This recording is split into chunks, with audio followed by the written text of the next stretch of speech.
That's right, it's your boy. Today, we have the man who essentially started this channel, another purger of evil, the Black Swordsman himself. That's right, we are creating the ultimate Post-Eclipse Guts build in Baldur's Gate 3. Guts is the first build I ever did, so I thought it'd be fitting the sequel would be the first build of 2024. This is the long-awaited follow-up to my previous builds, Golden Age Guts and Falconia Arc Griffith, and that is with good reason. This build will absolutely decimate most characters I've created on this channel. A destructive powerhouse that crits regularly and seemingly never dies, if that might sound familiar. With this build, it doesn't even matter if you have the brand of sacrifice, because apostles are just gonna cower in fear and sprint the other way. For those of you that just want a reference for the general build path, consider subscribing before you click off, as this build will be 4 champion and 8 berserker. Half of this build is in its gear, so make sure not to miss that section as well. Welcome to Purge Evil. Thank you for stopping by. And just before we get into it, I'd like to officially announce the launch of the Purge Evil Patreon. I've decided to create a Patreon a lot sooner than I expected for those of you that want more builds and builds in written format. When you become a Slayer, you gain full access to every build on this channel in written format, as well as builds I have already created but haven't had time to create a video for. Some of these builds will be on the Patreon weeks or even months prior to their videos being released, and some will even be available to free members. You'll also gain early access to all of my videos and even some exclusive to the Patreon. I also have several more benefits that'll be offered and added in the future as the channel continues to expand, and some of those benefits will be things like access to the Purge Evil Discord once that launches, discounted and free merchandise, and even whitelisted server access for certain games I'll be playing here in the future. That's only just a few I have planned, so if you're interested in anything like that or just want to show some love and support the channel, there is a link in the description to the Patreon so you can check it out for yourself. And I thank you all so much, not just for subscribing, but for being here in general. With your support, we can turn Purge Evil into something truly special someday. Thank you. Let's get into the build. Character creation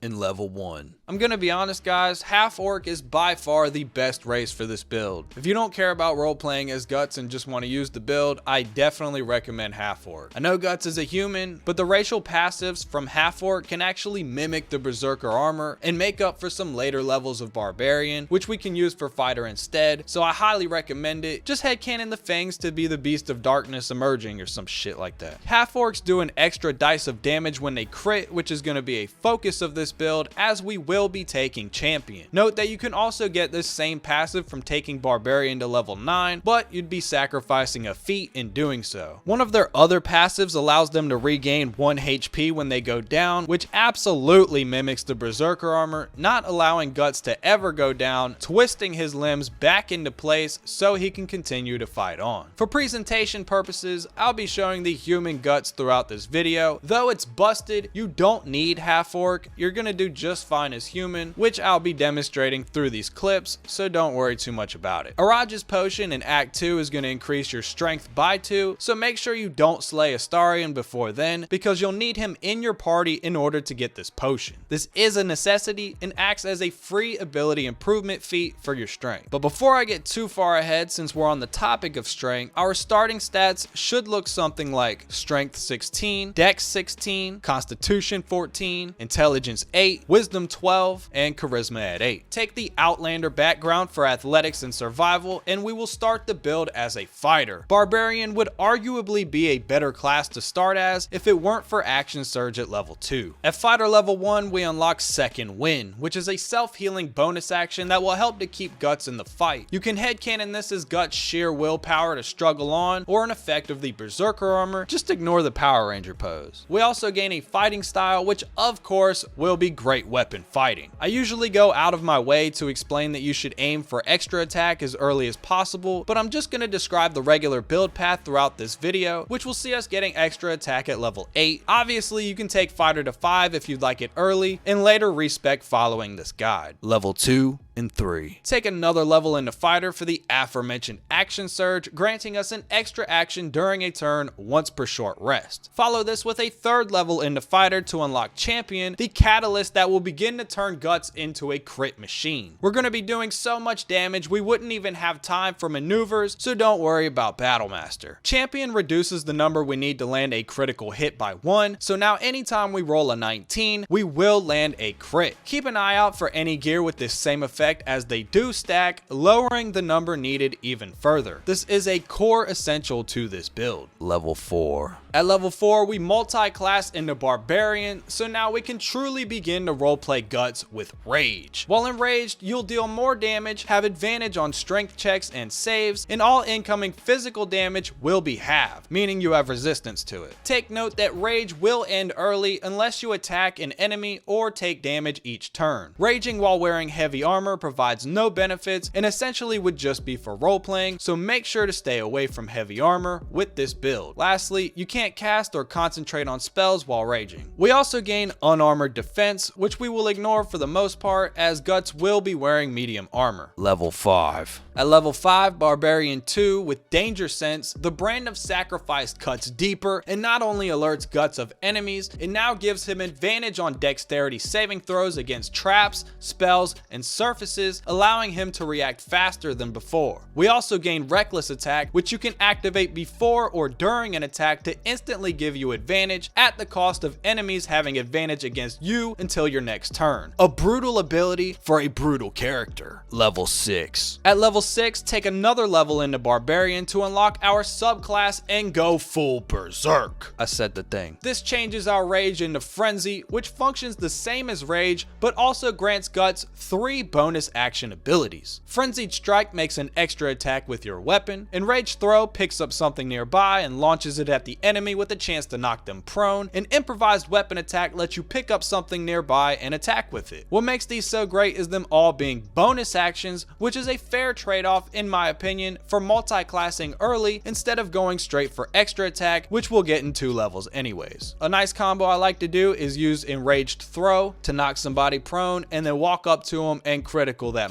Level 7. At level 7, Barbarian 4, we unlock our first feat, which will of course be Great Weapon Master. With this, we gain a toggleable passive that increases damage by 10, but in turn gives a -5 penalty to our attack rolls. Since we're able to gain advantage whenever we want to, we can basically nullify the negative side of this passive. With this feat, we also gain a bonus action extra attack to use if we land a critical or kill an enemy. A nice alternative to have in case we happen to not be raging. Around this time is when you'll consume Mirage's potion to increase your strength to 18. She's located at Moonrise Towers, and remember you must have Astarion in your party. Level 8. Continuing with Barbarian, at level 8 we unlock extra attack. So now we can make several attacks per turn and even more with action surge. We also gain fast movement, which simply gives Guts an extra 3 meters of movement. Just make sure you don't equip heavy armor. Level 9. At level 9 we dip back into fighter for our second feat, which will of course be Savage Attacker. So now not only do we have advantage all the time, rolling attack dice twice,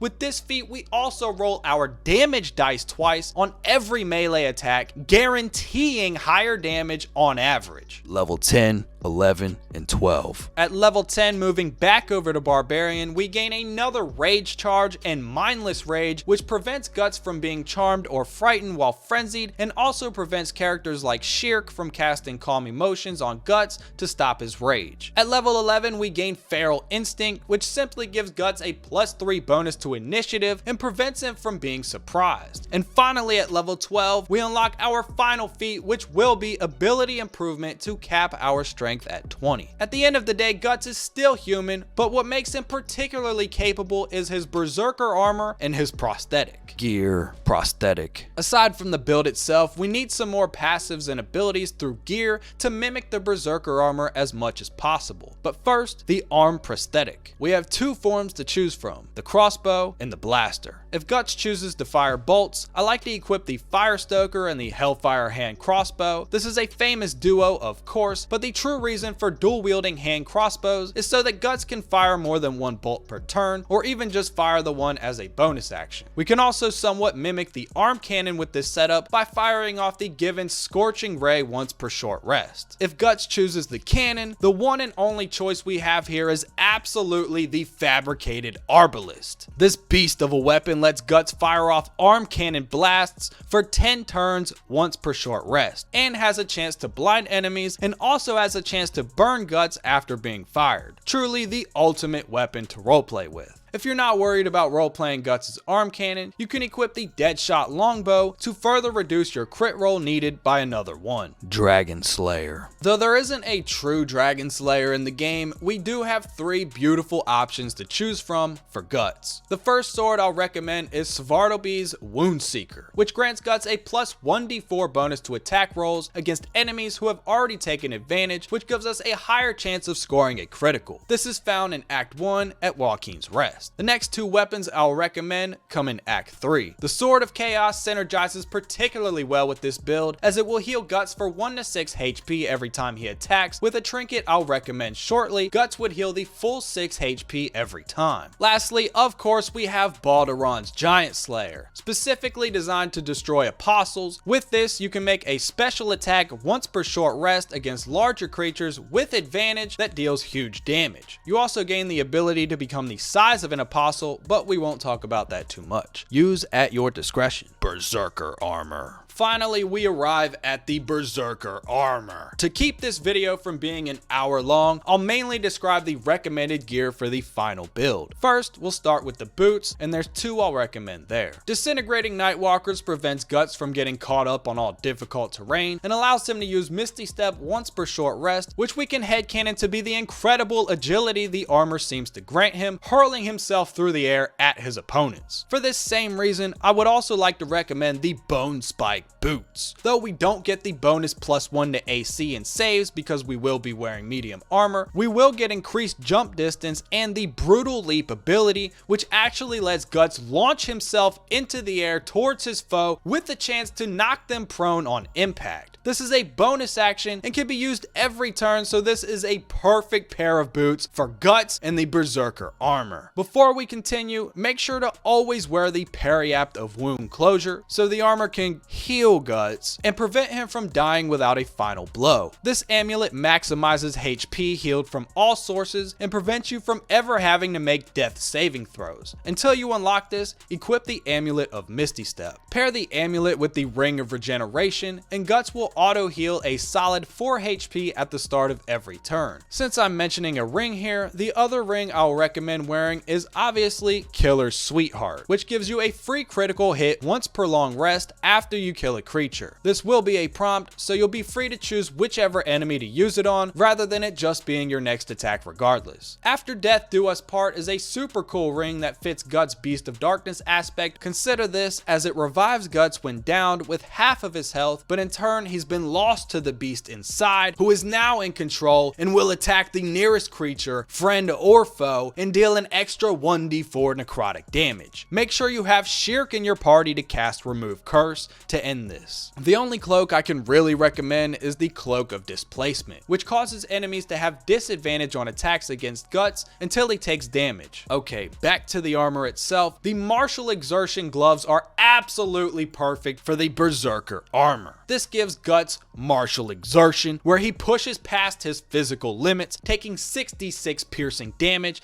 to double his movement speed and make an extra attack. This can be used once per short rest, so consider keeping another pair of gloves in your inventory to use afterwards, like the Bone Spike gloves or the Gloves of Power. The main chest piece I'll recommend is going to have to be the Adamantine Scale Mail, simply for a lack of a better option, much of that having to do with appearance, admittedly. At the very least, this is one of the best armors in the game, preventing enemies from landing critical hits on Guts and sending them reeling if they were to land a melee attack, which penalizes their attack rolls. Finally, we arrive at the helmet. It's up to you to decide which of these you think is better, as in my opinion, it really is personal preference. First, we have Saravok's Horned Helmet. Guts now has dark vision, and the number he needs to crit is further reduced by another 1, which at this point in the video, Guts would only need to roll a 17 to land a critical, critical, or 18 if you opted for the arm cannon. Side note, one of my upcoming builds, the Dark Justiciar, is going to brutalize the critical passive, so be on the lookout for that. Aside from lowering the crit number, this helmet also grants a bonus +1 to Constitution saving throws and prevents Guts from being frightened or afflicted with other mind-altering effects, which we also have while being frenzied as a reminder, which is a great reason why the Horns of the Berserker is a great in-character alternative. This helmet gives Guts a +2 to attack rolls against damaged creatures,